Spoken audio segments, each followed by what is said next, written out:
Save the date. The Nats Chat end-of-year podcast party will be Friday night, October 10th at Walters. Start time is TBD. Finding great candidates to hire can be like, well, trying to find a needle in a haystack. Sure, you can post your job to some job board, but then all you can do is hope the right person comes along.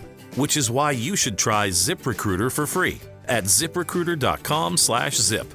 ZipRecruiter doesn't depend on candidates finding you. It finds them for you. Its powerful technology identifies people with the right experience and actively invites them to apply to your job. You get qualified candidates fast. So while other companies might deliver a lot of hay, ZipRecruiter finds you what you're looking for. The needle in the haystack. See why 4 out of 5 employers who post a job on ZipRecruiter get a quality candidate within the first day. ZipRecruiter, the smartest way to hire. And right now, you can try ZipRecruiter for free. That's right, free at ZipRecruiter.com/zip. That's ZipRecruiter.com/zip. ZipRecruiter.com/zip. Stands slightly open for the left-handed hitting first baseman. Lugo working quickly. He's to the belt, and now the pitch. Swinging a fly ball, deep right field, back toward the corner, and this is a grand slam. It clears the Kansas City bullpen, and the Nationals with one swing take a 4-0 lead here at the top of the first. It is Lowe's first career grand slam. It's the Nationals' first grand slam since April of last year, and it comes on a curveball, and there was no doubt about it. Infield in, no balls, 2 strikes on Witt. Crowd making noise now. The set for Beeter. Here's the 0-2 pitch. Swinging a fly ball, right center field. This should be deep enough. Lile and Hassel are there. Hassel cuts in front, makes the catch. Tolbert will tag. He'll come in, he'll score. Sliding in with his left hand to home plate. A game-tying sac fly. The Nationals' lead is gone. It's the Nationals 7 and the Royals 7. Runners lead first and third. Estevez fires. Swinging a line drive, right field line. That's down for a base hit. The Nationals will take the lead. Garcia scores. Lowe stops at second. Daylen Lile delivers. A go-ahead RBI single in the top of the 9th against a reliever with 30 saves on the season. Nationals in front 8-7. And welcome to Nats Chat, along with MASNsports.com Nationals insider Mark Zuckerman, who was at Kauffman Stadium in Kansas City. I'm Al Galdi, host of the Al Galdi podcast. The Nationals on Wednesday afternoon avoided a 3-game sweep with maybe their wildest win of the season, an 8-7 win at the Kansas City Royals in a game in which the Nats blew a 5-0 first-inning lead. But the Nats did win. Some big hits for the Nats in this game, including the team's first grand slam in this regular season, in which the Nats now are 48-72. We are now about 3/4 of the way through the Nats 2025 regular season, 120 games down, 42 games to go. And this game happened hours after reports that the Nats plan to activate outfielder Dylan Cruz from the 60-day injured list and have him available for Thursday evening's Game 1 of a 4-game series against the National League East leading Philadelphia Phillies at Nationals Park. At last, Dylan Cruz is coming back. You can find us on X at Nats_chat. You can find us on Blue Sky at Nats Chat Podcast. You can email us natschatpodcast@gmail.com. And we have a website you can check out, natschatpodcast.com, at which you can purchase a Nats Chat podcast t-shirt. Coming up later in the show, a report on the Nats AA affiliate, the Harrisburg Senators, from the voice of the Senators, Terry Byram. The Nats starting pitcher on Wednesday afternoon, Jake Irvin, a very disappointing outing, but the Nats bullpen on Wednesday afternoon was quite good. And Mark, the bottom line was a win that certainly had the makings of a rather difficult loss, but ended up being a win. Look, you blow a 5-0 first inning lead, that's bad, but the Nats, to their credit, found a way to get the victory. And they did it, Al, behind 5 innings of 1-run ball from the bullpen. And I know technically they blew the lead. Clayton Beeter gave up the run in the 8th. But as we've discussed so much, it's really hard to ask a large group of relievers, even in a decent bullpen, to all put up zeros. When you're asking 5 members of this current bullpen, which includes, by the way, 7 rookies and Jose Ferrer. Jose Ferrer is the only one with any experience. The rest of them are all rookies. And you ask 5 of them to give you 5 innings in this game, and they only give 1 run combined. That's a big-time job by them as a group. And thanks to Daylen Lile's hit in the 9th, that made it worthwhile. But to me, I think the story of this game is actually the bullpen. The Lowe grand slam is great. Irvin's struggles are concerning. The Lile hit was great. But for this particular bullpen to come through with 5 innings in that kind of fashion, that stood out to me in this one. Bullpen was terrific for sure. Much more on the win momentarily, but the big breaking news during the day on Wednesday, you were all over it. Dylan Crews is coming back. He on Wednesday afternoon concluded what ended up being a 13-game minor league rehab stint with the Nats AAA affiliate, the Rochester Red Wings. Going to be exciting to see him back. Going to be great to have him back. I mean, the absence ends up being nearly 3 months. May 21st was when the Nats put him on the 10-day injured list with a left oblique strain. He's technically now on the 60-day injured list. He's been on that since July 22nd. But in a lot of ways, the intrigue right now is what the corresponding roster move will be. We've been talking about this for a while. Do you think it's coming down to the players who we've talked about, infielder Jose Tena or outfielder Jacob Young? Or do you think there are more possibilities than just those two guys? I think they should be at least discussing a lot of options on this one, because there is no really clear-cut answer, and different guys have made different cases to stick around with them. And I think the easiest move, I guess, in theory, is to send Tena down. But you do that, you still have 5 outfielders. And so the question is not about who's getting sent down, but how are you going to get playing time for all 5 of these guys, all of them young guys who you'd like to get playing time. So I don't know that necessarily solves the problem necessarily. Young, we've talked about, has struggled at the plate. You know what he's going to give you in the field. He's also the only right-handed bat of them. And so that might give him a leg up, if not as the everyday center fielder, at least as a 4th outfielder. I think I made the case the other day that maybe Daylen Lile could go down. He's really hitting the ball well right now. It's like 339 over the last couple of weeks for him. You saw the clutch hit from him to win the game on Wednesday. Robert Hassel has done well in very limited action. Would they just say, well, he was the last one called up, so he's the first one sent down? You would like to think they want to see more of him, but if they don't see where he's going to play with Crews back and Lile playing as well, maybe they say he's better served playing every day at AAA. I think there are legitimate decisions to be made here. The biggest, boldest move, I think we've raised the possibility. Would they cut ties with Nathaniel Lowe, the highest paid player on the team, with a 4th of the season to go? Are you going to do that right after you hit a grand slam? That's a pretty cold-hearted move to do that. It also means Josh Bell is your everyday first baseman the rest of the way. I think there are legitimate discussions, and my understanding is that even when this game was over, they had not made that decision yet. And I think there are some real hard discussions that are going to be had between now and probably sometime Thursday afternoon before they make the move official.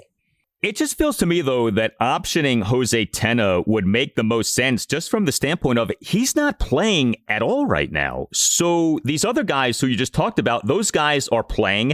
In the cases of Robert Hassel and Daylen Lile, promising young players, it just seems to me that the solution might be a lot easier than we're making it sound. Tena's not playing. Option Tena. Yes, you'll have 5 outfielders, but you can find playing time for those guys, especially with the DH spot if you're not so committed to playing Josh Bell and Paul DeJong on an everyday basis. And I feel like that's the way to do this. I don't see why you wouldn't option Tena. If they keep Tena, you say to yourself, why? He's not playing at all right now. There's no point. I agree with you 100% on that one. And it speaks to a larger issue that we've noticed for several years now with this team. They consistently have carried an extra infielder who never plays. And it's like the just in case guy. It's the, well, if this guy gets hurt or we lose 2 infielders, who else can play second base or shortstop or third base if that were to happen? And it hardly ever happens that they need that extra infielder. You have Paul DeJong who can play all the positions, so that's not really a problem. So I agree. I think that's the simplest answer and makes the most sense. But I also know how this team has tended to operate. Now, it's not all the same people making those decisions anymore, but I do feel like very often they have prioritized the worst case scenario, emergency situation. Let's make sure we're covered at every position twofold in case multiple guys have to leave a game, as opposed to just having the quote unquote best 26 on the roster. I would love to see all the young outfielders stay. I would love to see them find a way to get them as many at bats as possible. It doesn't even have to be Bell sitting. Nathaniel Lowe can sit, Bell can play first base more. Lowe can come off the bench if you need it. I don't think there's anything wrong with doing that at this point. Will they go through with that? I don't know. I think that's harder to say. Well, whatever the corresponding move ends up being, clearly how Dylan Crews the rest of this season is a big deal. He, of course, is a centerpiece of this rebuild. The Nats took him out of LSU with the number 2 overall pick in the 2023 MLB draft. He over 305 plate appearances over the 2024 and 2025 regular seasons here at the major league level, has an OPS of just 629. Although his StatCast data for this regular season is better than his actual stats, he has been hitting balls hard to where he deserves to have gotten better results. But, what's interesting, too, about all of this is that Crews is joining the team, A, just as the offense is starting to get good again, and B, as the Nats enter into a gauntlet portion of their schedule. This homestand that's coming up, a 7-game homestand, 4 games against the National League East Philadelphia Phillies, then 3 games against the New York Mets. Then after the 7-game homestand comes a 6-game road trip, 3 games at the Phillies, followed by 3 games at the New York Yankees. In theory, offense will be needed to have any kind of success over these next few weeks here. And I get it. The Nats offense this season hasn't been all that good, but Dylan Crews can help. And so if he can hit the ground running here, maybe, just maybe, he can help the Nats be halfway decent, certainly at least offensively in this upcoming stretch. Well, he can help if he is performing. And he did all right on the minor league rehab assignment, but not great. He hit a couple of home runs. That's a good sign. We know he wasn't tearing the cover off the ball to start the year before he got hurt, although the last couple games were better. He was starting to show some signs of breaking out of it. But I agree with you. It's one of the reasons that I thought maybe they'd find a way to get him here sooner to face, say, the Royals. Instead, he's going to be going up against Luzardo and Wheeler. I think Aaron Nola may be coming back on Sunday after a long stint on the IL. And then you've got the Mets pitching staff. It's not exactly an easy jumping off point for Crews to just come back and face that kind of caliber of major league pitching again. I'll be really interested to see how he does. It is a huge story over the rest of the season. How does he perform? And, we're talking about the playing time for everyone. In theory, he and James Wood are in the lineup every day. And now you've only got one other outfield spot. But would Miguel Cairo look at this and say, Daylen, Lile, and Robert Hassell have every bit of an opportunity to be a part of the future as Dylan Crews does. He's not obligated to play Crews every day. We'll see. I'll be very interested how that goes. Does he kind of have to earn his true everyday status back? Or is the reputation and what his status was before he got hurt enough to supersede the other guys who have been playing and played fairly well, at least from an offensive standpoint?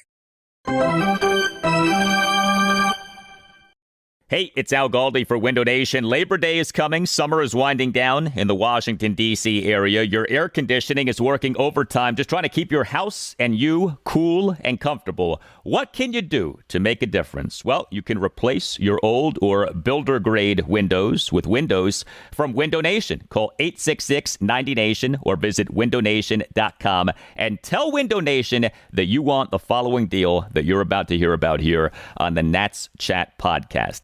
This month only, you can schedule a consult and get 50% off all window styles. Plus, you could even get your windows with 0 down, 0 payments, and 0 interest for 2 years. 866-90NATION or windownation.com. Tell Window Nation that Al Galdi from the Nats Chat podcast sent you.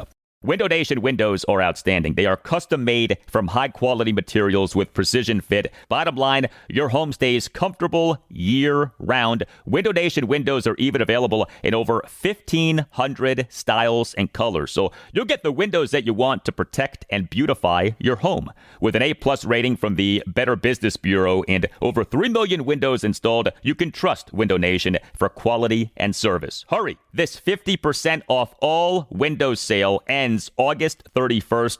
So don't miss out. Call 866-90NATION or visit windownation.com. Schedule your estimate and tell Window Nation that Al Galdi from the Nats Chat podcast sent you. Warning, the following ZipRecruiter radio spot you are about to hear is going to be filled with F-words. When you're hiring, we at ZipRecruiter know you can feel frustrated, forlorn even, like your efforts are futile, and you can spend a fortune trying to find fabulous people only to get flooded with candidates who are just fine. Fortunately, ZipRecruiter figured out how to fix all that. And right now, you can try ZipRecruiter for free at ZipRecruiter.com/zip. With ZipRecruiter, you can forget your frustrations because we find the right people for your roles fast. which is our absolute favorite F word. In fact, 4 out of 5 employers who post on ZipRecruiter get a quality candidate within the first day. Fantastic. So, whether you need to hire 4, 40, or 400 people, get ready to meet first-rate talent. Just go to ZipRecruiter.com/zip to try ZipRecruiter for free. Don't forget, that's ZipRecruiter.com/zip. Finally, that's ZipRecruiter.com/zip. Royals pen quiet as the inning starts. Lugo over the head, into the wind, kicks, delivers, and Abrams hits one high and deep to right. Down the line toward the corner. This one may go if fair. It's at the wall, and it is gone. Goodbye. As far as the right fielder Yastrzemski could go into the corner with a leap, but it clears the wall right down the line, fair by a few feet. Bang! Zoom goes C.J. Abrams with his second home run of the road trip, his 16th of the year and 47th run batted in. 368 feet down the line. It's now the Nationals 7 and the Royals 3. As for this 8-7 win at the Royals on Wednesday afternoon, another good offensive game for the Nats. Their offense has come alive over the last 5 games. The Nats on Wednesday afternoon, 8 runs, 10 hits, 6 walks, 3 for 12 with runners in scoring position. The 10 hits, 2 home runs, 2 doubles, and 6 singles. The Nats battered Royal starting pitcher Seth Lugo, who allowed 7 runs, 6 earned, in 4 innings. James Wood had another hit. He now has a 6-game hitting streak. He is the Nats starting left fielder and number 1 batter, 1 for 5 with a single and a stolen base. And the stolen base was a milestone stolen base of sorts. He became just the 4th Nats player since the franchise moved to D.C.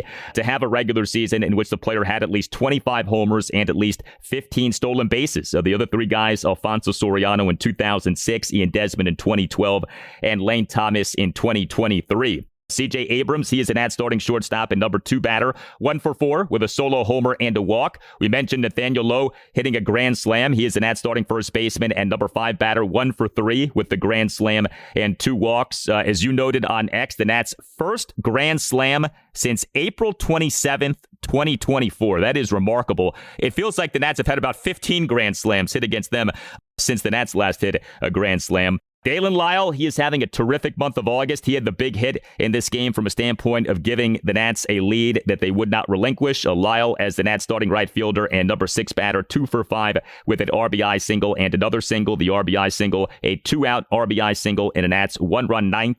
To right field went that RBI single to put the Nats up 8-7. Lile for this month of August, OPS of 835.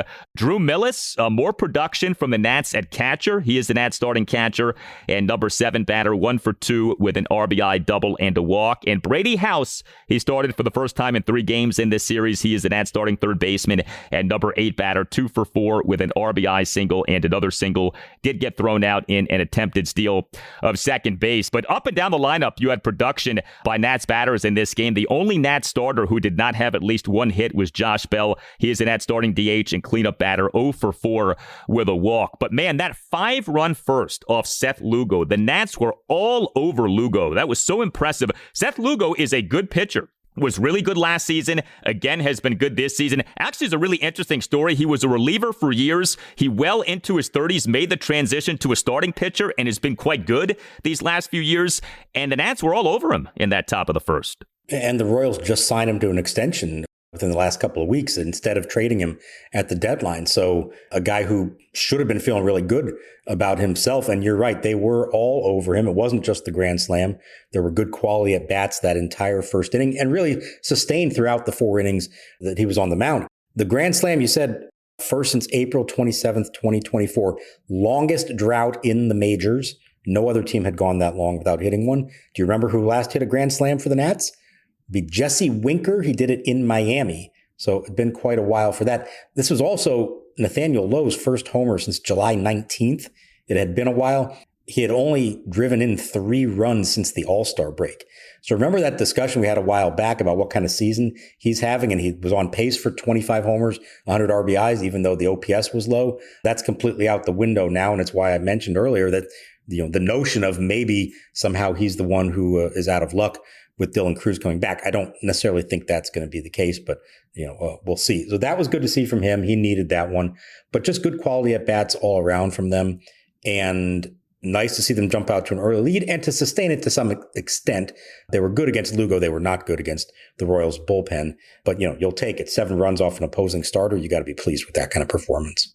Yeah, and you look at the Nats' run total since being shut out at the San Francisco Giants late night this past Friday night, 5-0, 4-8, 4-5-8. I mean, they're not setting the world on fire, but the offense has been better. It feels like the offense has awakened, and of course, it's not coincidence that coincides with James Wood getting going again. I mean, Nathaniel Lowe, at the very least, is a non-tender candidate for this offseason, right? I mean, they're not tendering him a contract as an arbitration-eligible player, at least as things stand right now, correct? He is certainly a candidate for that. Yeah, as we've discussed, highest paid player on the team at over $10 million. And through arbitration, even off a down year, he's probably looking at least $13 million, I would think, if they go through that. So given the way they have operated here in recent years, we saw what they did with Kyle Finnegan last winter. You would think that he's a prime candidate to be non-tendered. Perhaps there's a scenario in which they re-sign him, but I think above all else, forget the offense, just the defense at first base has been so disappointing. There was another play in this game that it felt like he could have made and he didn't. It was scored a hit, but it felt like it should have been an error. I think if nothing else, they've got to look to upgrade defensively at first base. And it's unfortunate because that was the reputation he came in with, being a good Gold Glove fielding first baseman and a productive, experienced hitter.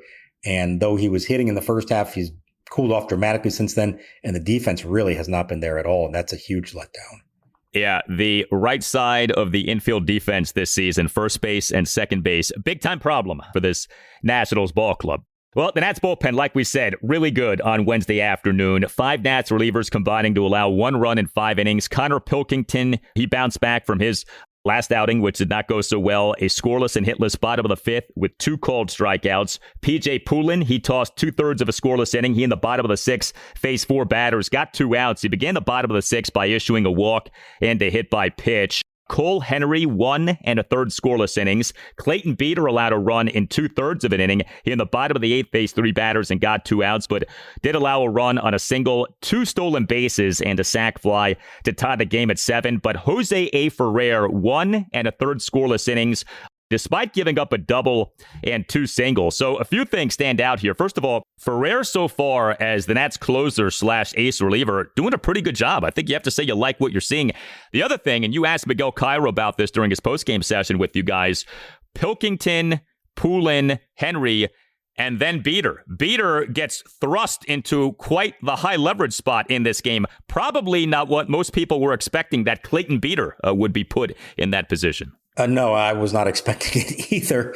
And, his answer, it made some sense. The game was tight there. He felt like he needed to keep it there. And the hope was that they might score a few more runs and expand the lead so that by the time they got to the 8th with maybe more than a 1-run cushion that you're handing to Beeter. I think also, and he didn't quite say it, but my interpretation of this was he knew Ferrer was available for more than 3 outs.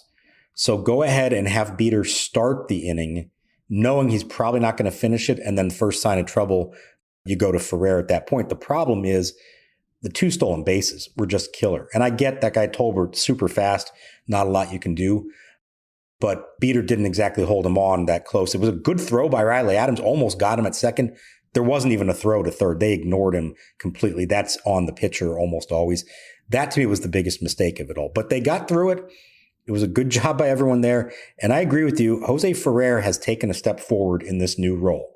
Now, there's still plenty of time. He may have his blown saves and struggle. And we know that he's the guy that when it doesn't go well, it can go south really in a hurry for him. But I thought it was interesting. One of his answers to us after this game, because he did have to pitch out of a jam, got himself into a jam in the 9th in this game. He said he really learned something from Kyle Finnegan about how to calm yourself down in the moment, stay in the moment, focus on the next batter. Don't get worked up about whatever else has happened or who's on base.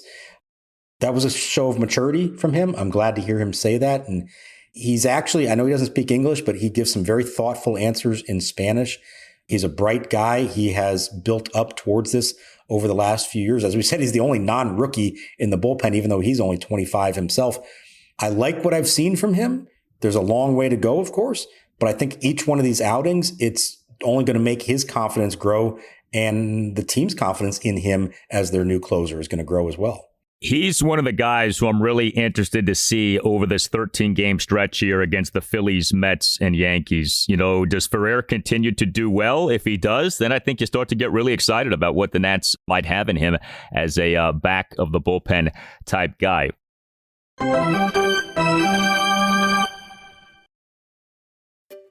Finding great candidates to hire can be like, well, trying to find a needle in a haystack. Sure, you can post your job to some job board, but then all you can do is hope the right person comes along.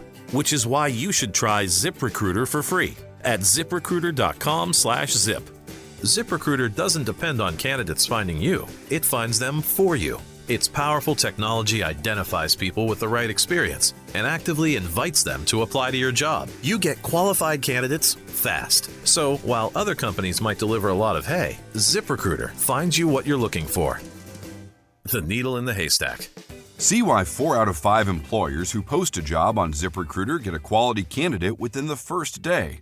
ZipRecruiter, the smartest way to hire. And right now, you can try ZipRecruiter for free. That's right, free at ZipRecruiter.com/zip. That's ZipRecruiter.com/zip. ZipRecruiter.com/zip. Here comes the 1-2. Curveball, ground ball to the open left side. That's going to sneak through for a base hit into left field. Witt will score. Garcia to second. It's now the Nationals 5 and the Royals 2. There was a major negative for the Nats in this 8-7 win at the Royals on Wednesday afternoon, and that negative was the Nats starting pitcher Jake Irvin. A really disappointing outing. He was handed a 5-0 lead before he threw a single pitch in this game, and yet he lasted for just 4 innings, and those 4 innings did not go well. 6 runs in 4 innings. He gave up 7 hits, which were a home run and 6 singles.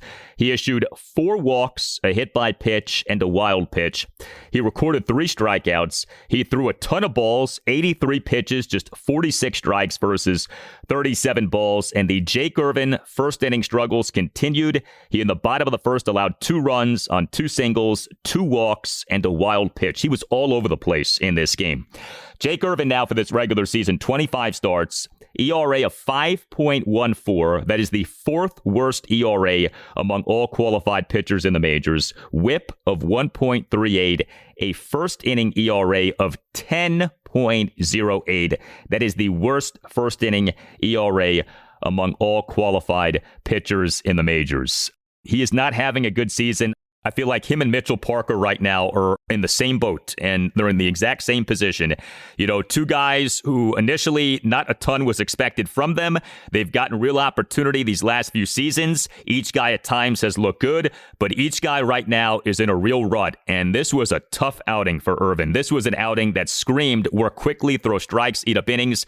He didn't do any of that in this game. Yeah, you've got the other team demoralized before you've even taken the mound. Go out, throw strikes, and get through it. And what did he do? The first batter he faced in the bottom of the first, Mike Yastrzemski, 4-pitch walk. Talk about a flipping of the script and just giving a defeated team some hope immediately, even though they were down 5-0. So very disappointing. The first inning struggles are very real. And the overall numbers now, as you just said, 5.14 ERA. Let's remember, it was late May. He had a 3.42 ERA. That wasn't just a handful of starts. That's more than a third of the season, almost 2 full months of the season with a 3.42 ERA, and it's now at 5.14 here in mid-August. It's not good. He's not happy with it. The answer he gave to my question, I don't know if it aired because of what he said about his season as a whole. He said, I don't like pitching like garbage. Garbage was not the word that he used. It was a different word that if it did make air, was definitely bleeped out. He's not happy with it. And he knows that he's got 6 weeks to try to get it back on track. Same with Mitchell Parker. If they don't, they're out of luck, perhaps this offseason going into next year. He really has to turn this thing around and suggest to the Nationals again that he is actually a part of their rotation plans. Not near the top of the rotation, but just in the rotation at all in 2026. One of the real bummers of this Nats season, and there are many bummers when it comes to this Nats season, but one of the real bummers is we talked about Jake Irvin and Mitchell Parker as 2 organizational success stories, right? Non-first round pitchers who made it to the majors and offered promise, offered hope, and were doing fairly well. And each guy this season now has been bad to where I don't know that you call these guys organizational success stories anymore. Like, we may look back on these guys as just guys, and guys who ate up some innings, threw some pitches, did okay at times, but overall, the performance just was not good enough. Now, we'll see. We don't pass full definitive judgment at this point, but I think we need to slow our roll on calling Parker and Irvin organizational success stories at this point. And that's disappointing because a year ago at this time, it felt like the Nats maybe had something here in these two guys. Yeah, and you might include Jacob Young in that category as well. Obviously, the defense is still elite, but it is, of course, not hitting for them at all. And yeah, we got to the end of last year and we said, hey, finally, after all these years, here's three guys, non-first round picks who have become productive big leaguers for them. And at the moment, that's not what they've continued to be. I guess Brad Lord would be the new success story as an even later round pick in the 18th round. But you hope that at least one, if not two, of these other guys would be able to sustain some success. I'm not going to write them off completely, especially in Irvin's case, because I do feel like when he's been good, it's been very good. And for more than just a start here or there, but over long stretches. But he clearly has got to figure this out again. Gives up a lot of homers. He has been the beneficiary of way more run support than anyone else. And it's probably made some of these starts not look as bad as they are, where he can kind of laugh it off a little bit because they still won the game. But that's happened a lot with him. You had a golden opportunity in this game with a 5-0 lead to just lock it down, and he didn't come close to doing that. Next up for the Nats, 4-game series against the NL East leading Phillies at Nationals Park. Game 1 Thursday evening at 6:45. Brad Lord will be the Nats starting pitcher, and he'll oppose former Nats prospect Jesus Luzardo. Hit us up on X at Nats_chat. Hit us up on Blue Sky at Nats Chat Podcast. You can email the show, natschatpodcast@gmail.com, including if you would like to sponsor the program. Email the man who runs the show, Tim Shovers. Again, the email address is natschatpodcast@gmail.com. All Nationals radio highlights on Nats Chat are courtesy of 106.7 The Fan. For Mark Zuckerman, I'm Al Galdi. We'll talk to you next time on the Nats Chat Podcast. And we leave you now with this report on the Nats AA affiliate, the Harrisburg Senators, from the voice of the Senators, Terry Byram. 1-0. Hit high in the air. Hit deep to right field. That one is not coming back over the boardwalk. A walk-off two-run home run for Brandon Bossier. And the Senators are 3-1 winners this afternoon. For Nats Chat with the AA Report, I'm Terry Byram. The Senators, beginning play tonight in Hartford, are 19-20 in the second half, 3.5 games behind the Altoona Curve, and just a game out of second place in the Richmond Flying Squirrels. Overall, the Senators are 53-55, and they are winners of 12 of their past 17 games. The roster features a whole lot of draft picks and signees now, as 16 of the 28 players were either originally drafted or signed by the Nationals. And they are led by number 3 prospect Jarlin Susana, who pitches on Wednesday night tonight for the Senators. Left-hander Alex Clemmy, who joined Harrisburg from Wilmington on Monday, pitches on Saturday night. And left-handed pitcher Jackson Kent makes his AA debut later this week as well, as he was promoted from Wilmington. The Senators have been playing good baseball, led in part by Brandon Bossier, who has recently joined the Senators from Wilmington. Bossier is hitting .333 in 21 games with the Senators since joining them from Wilmington, including a couple of home runs and 10 RBIs and a walk-off 2-run home run this past Sunday. Sam Brown, acquired from the Angels, has played in 8 games with the Senators and is 12 for 27 and has already driven in 5 runs. So Brown hitting .444 with the Senators. The Senators really led by the bullpen. Their bullpen is second in the league in ERA over the season. Junior Santos and Dyson Acosta have been solid to incredibly solid at the back end of the bullpen. For the Nats Chat and the AA Report, I'm Terry Byram. And the pitch. Lined into shallow center field. This one is falling. It is a base hit. Robert Hassel, the third, scores. And Daylen Cruz with the game winner. 3-2. The Senators walk off the Richmond Flying Squirrels. A triple by Hassel and a single by Cruz.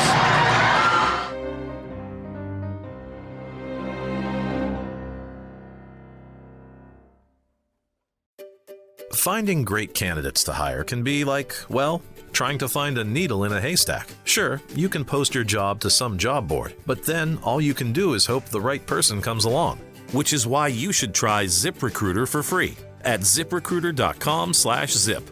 ZipRecruiter doesn't depend on candidates finding you. It finds them for you. Its powerful technology identifies people with the right experience and actively invites them to apply to your job. You get qualified candidates fast. So while other companies might deliver a lot of hay, ZipRecruiter finds you what you're looking for. The needle in the haystack. See why 4 out of 5 employers who post a job on ZipRecruiter get a quality candidate within the first day. ZipRecruiter, the smartest way to hire. And right now, you can try ZipRecruiter for free. That's right, free at ZipRecruiter.com/zip. That's ZipRecruiter.com/zip. ZipRecruiter.com/zip.